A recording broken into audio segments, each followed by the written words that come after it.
and gentlemen, we have a future member of Congress in our midst.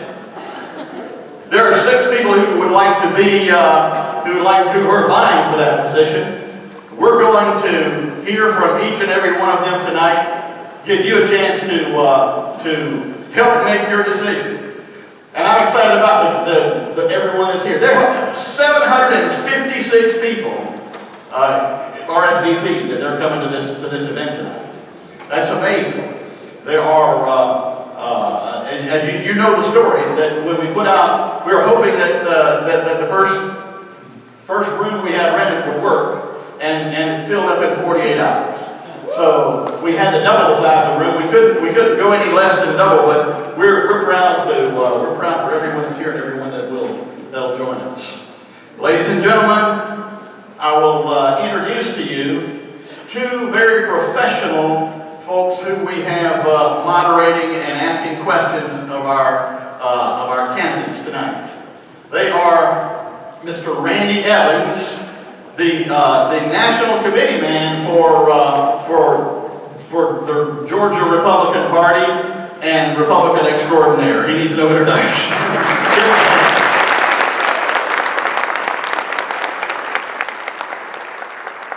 He travels all over the world. If you're his friend on Facebook, and I'm sure if you're not, if you send him a friend request, you can be. He travels all over the world for our party. He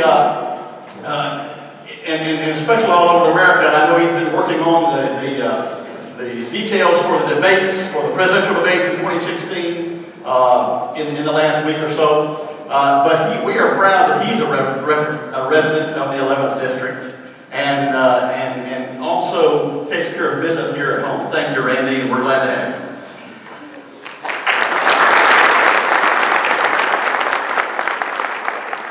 No less a notoriety, maybe someone who many of you sat under his teaching at Kennesaw State. He's well known. He's an opinion maker. He is just the kind of person that we needed to make this debate round out at the moderator's table tonight. Dr. Kerwin Swin. Join me in welcoming Dr.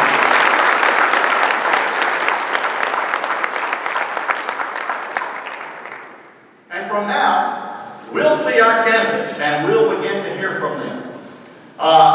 And I will introduce them in reverse alphabetical order, because that's just one way to do it. Ladies and gentlemen, please join me as I call their names as they join me on this stage, and it will be your opportunity to whoop and holler and make all the noise you'd like when each candidate is introduced, and then when they're all introduced, and we'll do that. After that, I would ask you to hold your applause for the rest of the debate until closing statements, because if we give too much time for crowd reaction and applause, it'll take up the valuable time that we have to hear from our candidates. From the podium to my left, join me in welcoming Tricia Pridemore.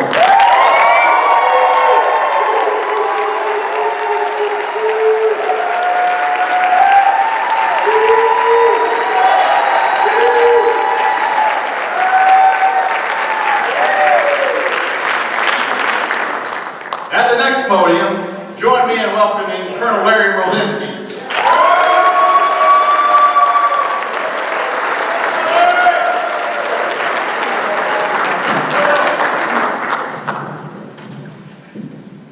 Next, in the podium, join me in welcoming former State Senator Loudermilk.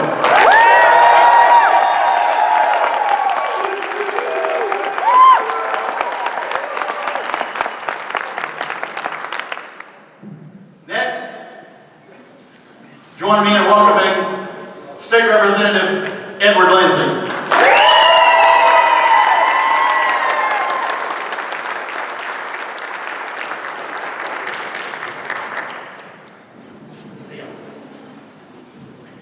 Next, please join me in welcoming Allan Levene.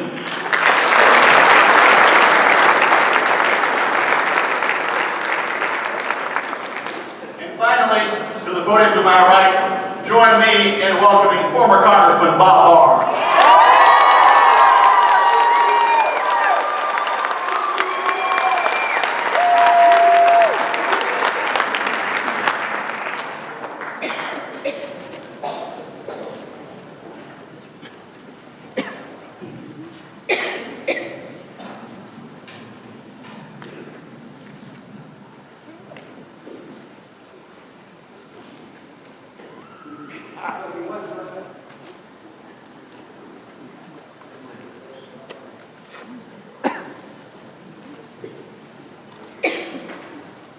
I can't even get the microphone turned on properly. That's very important. First of all, I want to join Scott in welcoming everyone. Scott has done a phenomenal job as the district chair. He's done a great job of putting this together, and I think we owe him a great round of applause for all of us.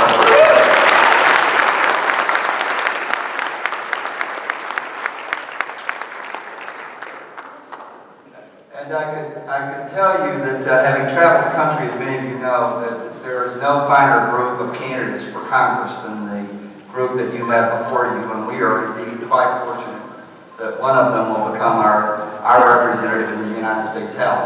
And that's a great tribute to the quality of our district and of the folks who serve us. The very first part here is to allow each candidate an opportunity to introduce themselves. And so I guess we'll start here doing in alphabetical order, and we'll start with Bob Barr. Bob? Thank you, Counselor. My name is Bob Barr, and I am running to represent the people of the great state of Georgia from the 11th District in the House of Representatives of the United States of America. The reason that I'm running is because our country, Reagan country, is in dire danger of becoming Obama country.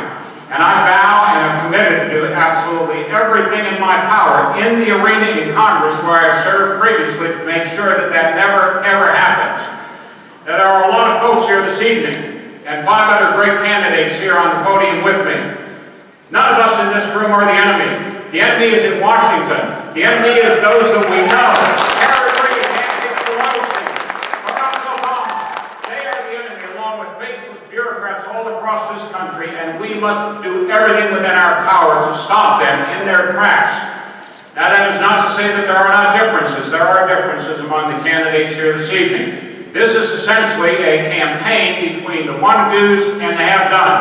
I have served in the Congress. I have been in the arena. I have voted and worked to balance the budget and succeeded at that in cutting taxes and protecting our civil liberties. Send me back to Washington to complete that job that we started and move forward with. Previously, I asked for your vote for the 11th District. Thank you.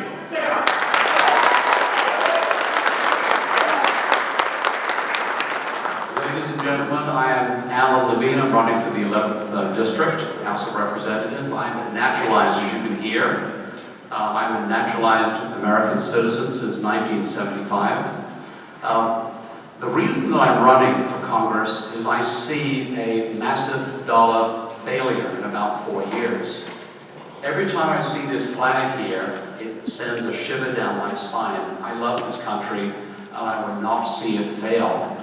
I'm the only candidate that has concrete solutions to resolve our country's problems. I'm not one big for hyperbole.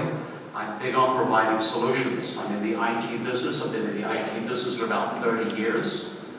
My customers do not want me to share their pain, feel their pain. They want me to fix their problems. I can fix the problems. My website has nearly 200 articles on exactly what I plan to do and how I will resolve our country's problems. We have some very serious problems, and I do know how to fix them based on experience.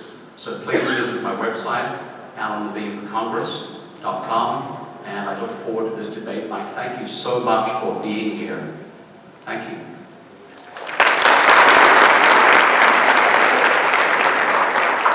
Good evening. I'm Ed Lindsey. I'm a state representative, and I've been for the last 3 terms a part of the House Majority Leadership in the Republican caucus in the State House. As part of that work, I have developed a solid reputation as a Georgia conservative who gets the job done. And folks, that's exactly what we need to send to Washington.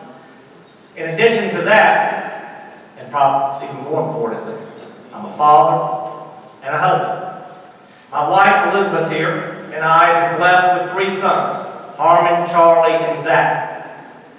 When they graduated from high school and went off to college, we sent with them a simple prayer.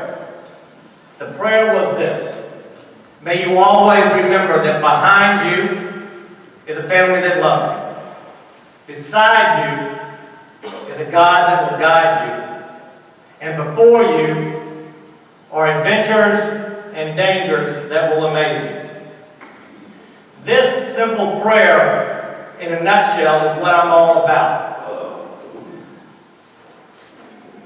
I am a father. I am a husband. I am a Republican. My family is my rock. My faith is my belief in God, which provides me with a compass. And most importantly, I am focused on the future. I look forward to this debate tonight. I look forward to talking to you about the issues. I look forward to earning your vote. Thank you very much.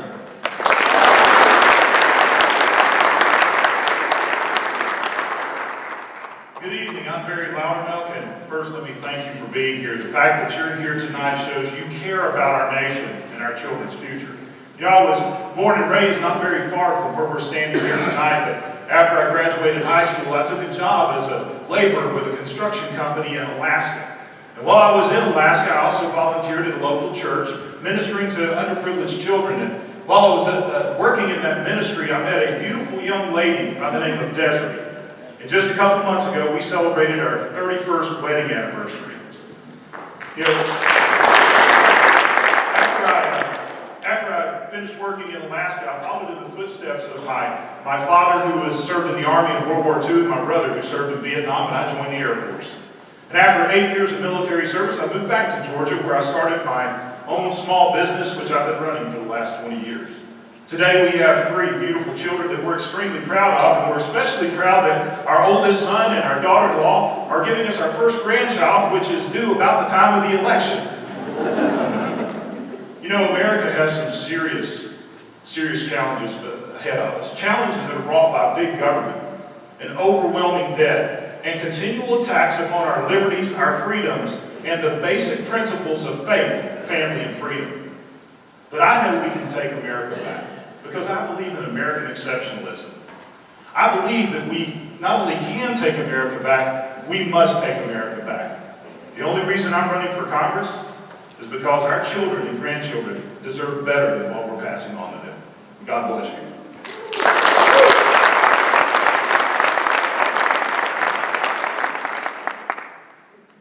Good evening. My name is Mrozinski. I am not a career politician. Ladies and gentlemen, my family is present today, and I'm very proud to tell you that that's the most important thing for all of us here. With 4 of my children present, my son-in-law, and oh yes, born on Reagan's birthday, my granddaughter, Riley. Ladies and gentlemen, every 2 to 4 to 6 years, you are disappointed. In my 30-year career, I've served in the U.S. military around the world.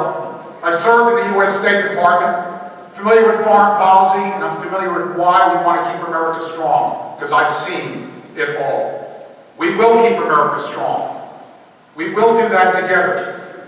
And every 2 to 4, 6 years, when you're disappointed, disenfranchised, you've been looking for somebody to come along, take a hard look. Take a look at the rhetoric. Take a look at what they write. Do they write on the issues, or is it entertainment tonight, folks? The answer is, you know in your heart. You can put a sticker on your breast, but you can't put it on your heart. It has to touch your heart. Ladies and gentlemen, this is our time. This is our time to take it back. This is our time to send a message that we, the people in the 11th District, will no more, we've taken enough. We will elect somebody, tested, trusted leadership, and ladies and gentlemen, I'm here today, I'm here before you, and we will take it back. And I want to serve as your next congressman. Help is on the way.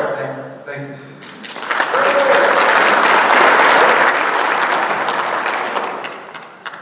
My name is Tricia Pridemore, and it's an honor to be with you all tonight. I want to thank Dr. Swint, as well as our Georgia National Committee and Randy Evans for moderating the event. I want to thank the 11th Congressional District of the Georgia Republican Party and the Cobb County Young Republicans for hosting us this evening. Many of you know me, and you know that my husband and I live here in Cobb County. You know that 2 decades ago, we built a small but successful software company. Through hard work and dedication, we were able to grow that business and create jobs right here in Cobb. I'm running for Congress because that American dream is slipping away. President Barack Obama's failed policies have stifled our economy.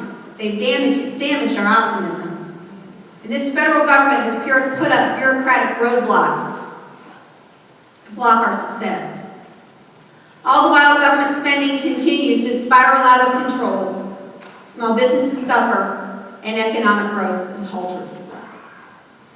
I'm running for Congress to fight against big government, to fight against high taxes, to fight against out-of-control spending, and to fight against the failed policies of President Barack Obama.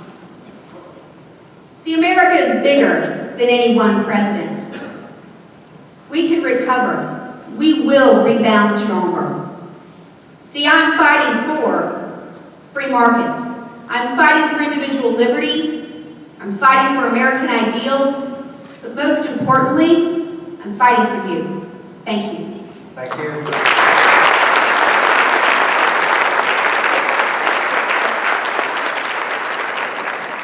So now I get the privilege of asking the first question, and we will respond to the question. I would ask each of the candidates to respond in reverse alphabetical order, which means that we will begin with Ms. Pridemore and work our way toward Mr. Barr. When Newt Gingrich was elected in 1994 and became Speaker in 1995, he faced a daunting challenge, which was to balance the federal budget. And yet, through hard work and commitment, he was able to do that. We again face a situation where we have a federal debt that's completely out of control. Congressman Paul Ryan has offered an outline for a budget of how to reduce the debt budget. In what areas do you believe Congressman Ryan's plan goes far enough, and where does it not go far enough? That's a great question. Congressman Ryan's plan is a slow spending cut plan, but it does cut spending. And I believe that there's a great deal of opportunity for us to cut spending. As somebody who's run a business, I know what it means to make payroll. I know what it means to be able to sign the front of a paycheck when sometimes I couldn't sign the back of one. I also understand that we have a great deal of bloat in our federal government. 61% of our federal government is made up of entitlement programs, of which in many cases we see anywhere between 30 and 42% that's made up of the administrative overhead costs alone. I think that there's a lot we can do to cut the fat, and I think that Congressman Ryan's plan does take it in a direction, but I believe that we can go further. Thank you. Congressman Ryan's plan does not include, what I would take further, is to also move for deficit is the fair tax. Take the burden off the American people. Go with the 16th Amendment. Go with the plan. 73 of the House members, 8 in the Senate have endorsed the fair tax. I believe that spending cuts need to take place across all of the agencies. Ryan's plan does go to the heart of the matter. However, regulations. We need to take a look at our regulations to make sure the burdens are taken off of the business and entrepreneurs. We need to lower our corporate tax down to 25%. We need to take a look at investing and in incentives for our entrepreneurs. Oh yes, when we're taking a look at these budget cuts, we need to make sure that the federal government doesn't spend beyond its means. Ladies and gentlemen, we need a constitutional amendment. We need to make sure that America has a balanced budget as you do in your homes.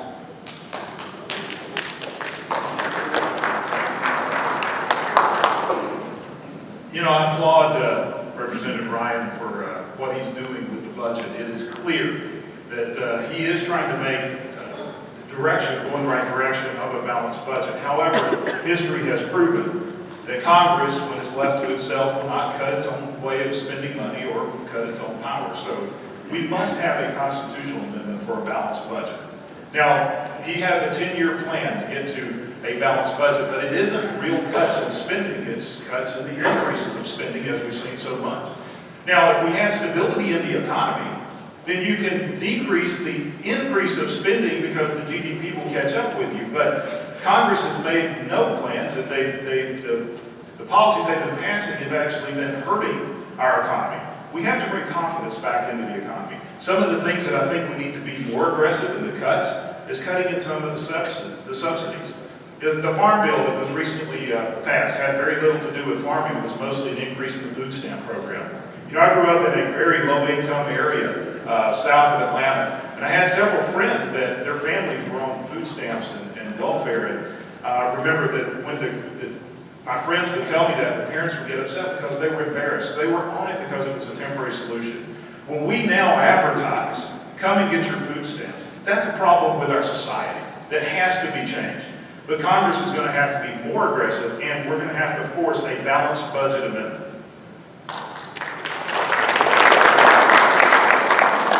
With all due respects to Congressman Ryan, I'd give him a do-over and an incomplete and send it back to him.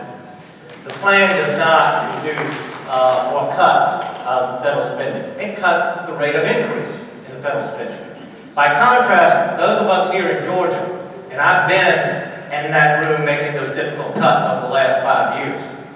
Here in Georgia, when we call a cut, we actually cut spending. As part of the House leadership in Georgia, I cut state spending, actually cut it by over 15% in order to balance the budget. We need to have that same kind of discipline on the federal level, and we waited over 30 years to get it. The first time that Congress considered a balanced budget amendment was in 1982. At that time, our federal debt was $1 trillion. Today, it's over $18 trillion. I agree that we need to have Congress take seriously this issue and get a balanced budget amendment. But I also believe that we and states need to take some initiative too. That's why, as a state representative this year, I helped push through the Georgia House a proposed constitutional convention that will call a meeting of the states to put forth a balanced budget amendment. We need to open up the second front in order to get Congress to take seriously its responsibilities in passing that balanced budget amendment. We've got to move forward. We've got to actually make cuts in federal spending and not simply cut the rate of future increase. So therefore, I would send it back, Representative Bryan, and say, try again.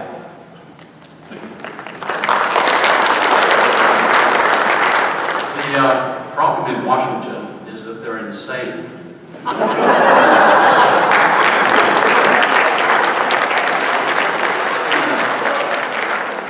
The insanity is based on the belief that they can spend any amount of money into the distant future and nobody will object to it globally. Being from England, I have an international perspective. I follow international news every single day. And there will come a time, I estimate about 4 years, when our creditors from overseas who loan us immense amounts of money will stop. When that stops, our dollar will collapse. So my solution is not the mantra of continually cut, because everybody speaks about that, nothing happens.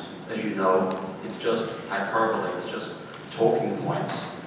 What I propose is growth to the GDP, such rapid growth to our gross domestic product that we will have full employment and we will actually have lower taxes, and then the big problems that we have today will just go away. If we have growth, then we will beat China at its own game. And how I propose to do that is very simple. A single bill. Being in the IT business, I look to solutions, not to problems. How do we get the outcome that we need? And the outcome that we need to solve all of our financial problems is very simple, and it's illustrated in detail on the website. And that detail that single bill is to eliminate federal corporate taxes. $1 trillion held overseas by domestic corporations will come here immediately, overnight. It's all done electronically. Thank you. Is that, am I out of time? Yes. Okay, sorry. Go to the website, you can read all about it. Mr. Barr. Congressman Ryan has done the American people a favor, at least putting on the table a marker, a specific proposal to cut spending by $5.1 trillion. That would be great, but it's over 10 years. Now let's think about that. We have a current federal spending of nearly $4 trillion in 1 year. He is proposing to cut $500 billion per year. That is a start, but that is all it is. What we need to do is to couple that overall strategy with what we did when I served in the Congress of the United States from the 7th District, and which got us to a balanced budget, and that is to use the power of the purse strings in the House of Representatives and deny this president, as we denied President Clinton, and refuse to pass all of his spending bills. That forced him to the table, and we got a balanced budget in 4 years.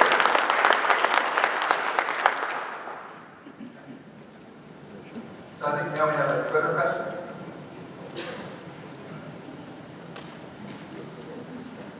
We now have 2 Twitter questions. Before the debate started, we went into a room and everybody picked one question that they're going to get asked by Angela and I. Angela Diana Santos is the Executive Vice President of the Independent Republicans, and she has the first question.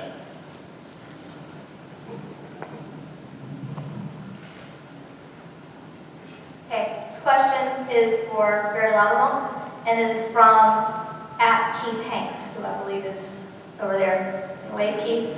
Hi, Keith. In 2014, how do you define the American dream? How has it changed, and how can Congress improve it and/or hurt it? Well, that's a great question. In fact, I was speaking to a group of college students recently and asked, how many of you believe in the next, your generation will actually be able to achieve the American dream? And very few raised their hands. In reality, it's the American dream isn't the way I defined it, it's not the way the government defines it, but the way you define it. Our founding fathers defined it as the pursuit of happiness.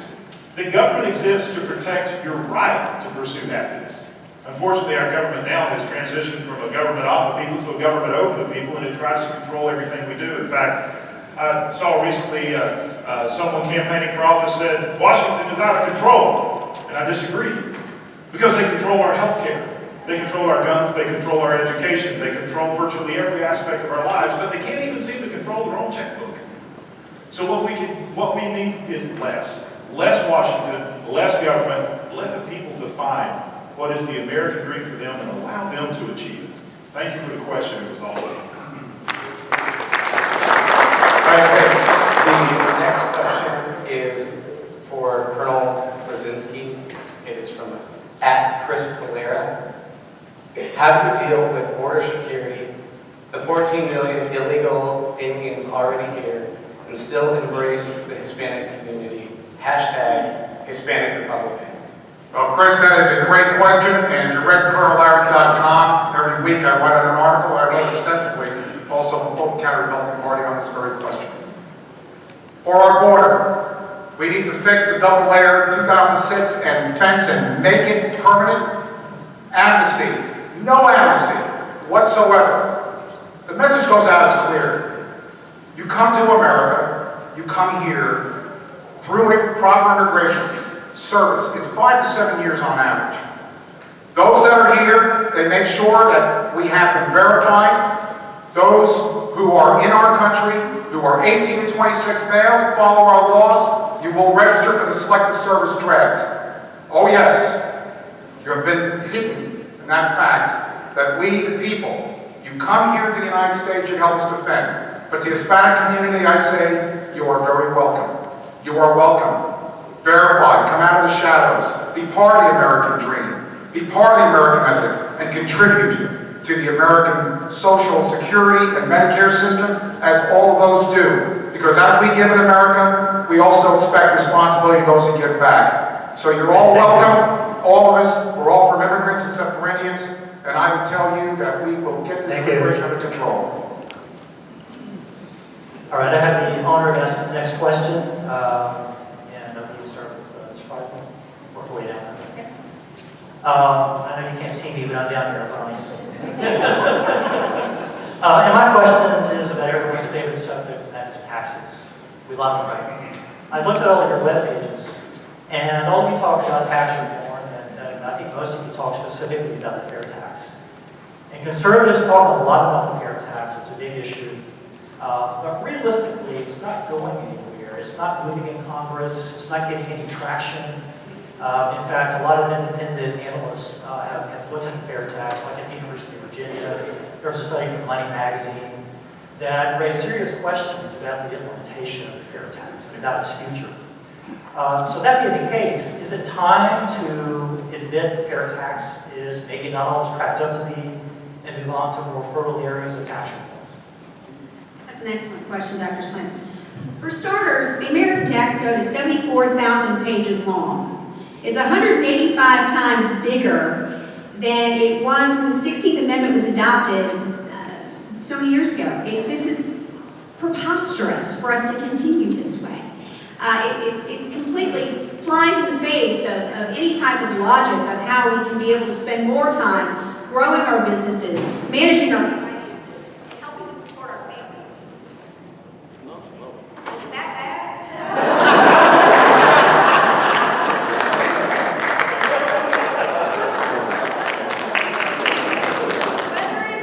Whether it's the fair tax, the flat tax, or the simple tax, it's better than what we have right now. If you ask me, I prefer the simple tax. Woo, because it eliminates the premium.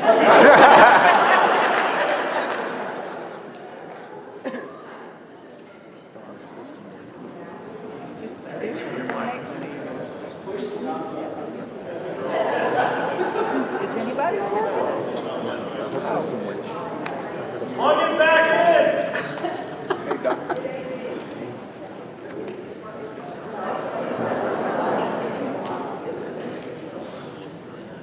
This is where you get to watch us tap dance.